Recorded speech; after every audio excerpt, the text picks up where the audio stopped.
Rome did not look for strong men, it created them. Boys arrived with hope. They left as something else entirely, stripped of comfort, stripped of weakness, rebuilt into weapons, and most of them would never be the same again. Picture the first day. A recruit stands in line, nervous, sweating, watching others ahead of him. A centurion walks past, slow, silent, observing, no welcome, no speech, just a single command: move.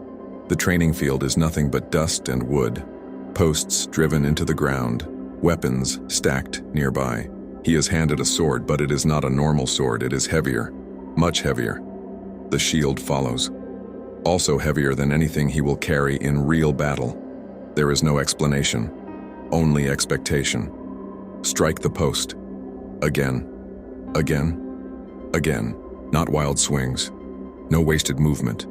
Thrust, step, guard up, reset. Hours pass. The sun climbs higher.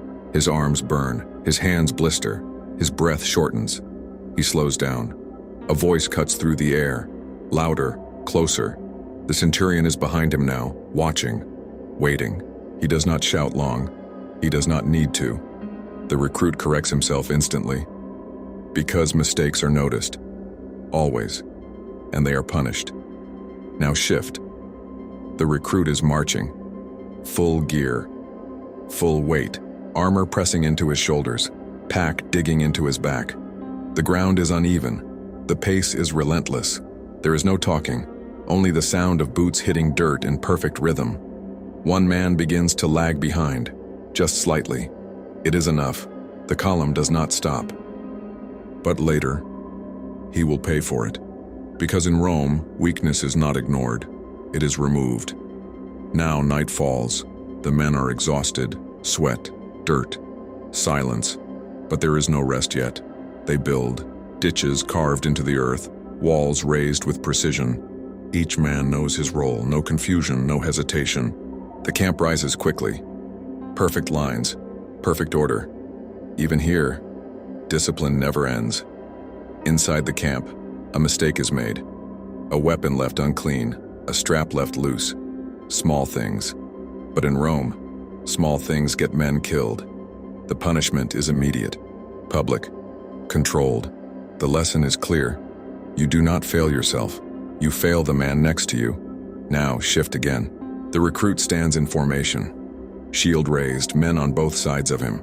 Close, shoulder to shoulder. Too close to move freely. Too close to think only of himself. A command echoes. They move forward together. Step, step, step. The line does not break. It cannot, because each man depends on the other.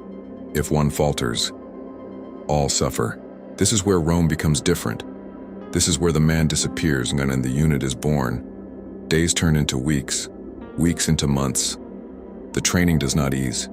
It intensifies. Longer marches, heavier loads, faster drills. The body adapts. Pain becomes normal. Fatigue becomes constant. Fear becomes controlled. Now imagine a different moment. A recruit faces punishment, not for disobedience, but for hesitation. Just a second too slow, just enough to break rhythm. He is forced to repeat drills alone, again, again, again, under watchful eyes, not to break him, but to reshape him. Because Rome does not tolerate hesitation. Hesitation creates gaps. Gaps create death. Now the battlefield appears. Not real combat yet. Training, but it feels real. Men shouting, dust rising, commands cutting through noise. The recruit's heart pounds, adrenaline spikes. But something is different now. He does not panic. He moves. Because he has done this before, hundreds of times. The same steps, the same rhythm, the same controlled violence. Fear is still there. But it no longer controls him. Now imagine the first real battle.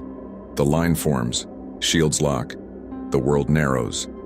He hears breathing, not just his own, the men beside him, close, familiar, brothers. The enemy charges, loud, wild, unpredictable.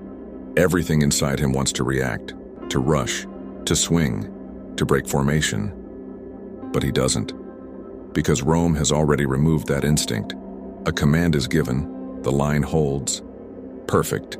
Pylums fly. The clash comes. And he does not fight alone. He never will. Step forward, thrust, step back. The shield protects more than himself. It protects the man beside him, and the man beside that man. This is not survival. This is system, and systems do not panic. Now time moves forward. The recruit is gone. In his place stands a soldier. Movements precise, mind focused, body conditioned beyond normal limits. He no longer questions. He executes. Orders come. He follows. Without delay, without doubt, because doubt has been trained out of him. Now zoom out. Hundreds of these soldiers, then thousands, all trained the same way, all shaped by the same system, all thinking the same in battle. Now imagine facing them, an army that does not break, does not scatter, does not lose control, even under pressure, even when tired, even when outnumbered. Because every man in that line has been rebuilt, physically, mentally, completely. That is what made Rome unstoppable. Not size, not luck, not even strategy alone. It was the process, the transformation, turning individuals into something greater, something colder, something controlled. And once that system was perfected, Rome did not just win battles. It erased chaos, replaced it with order, and marched it across the world. Because Rome did not create soldiers. It created certainty. And certainty does not break. Always dreamed of having Roman warrior discipline? Get the blueprint now.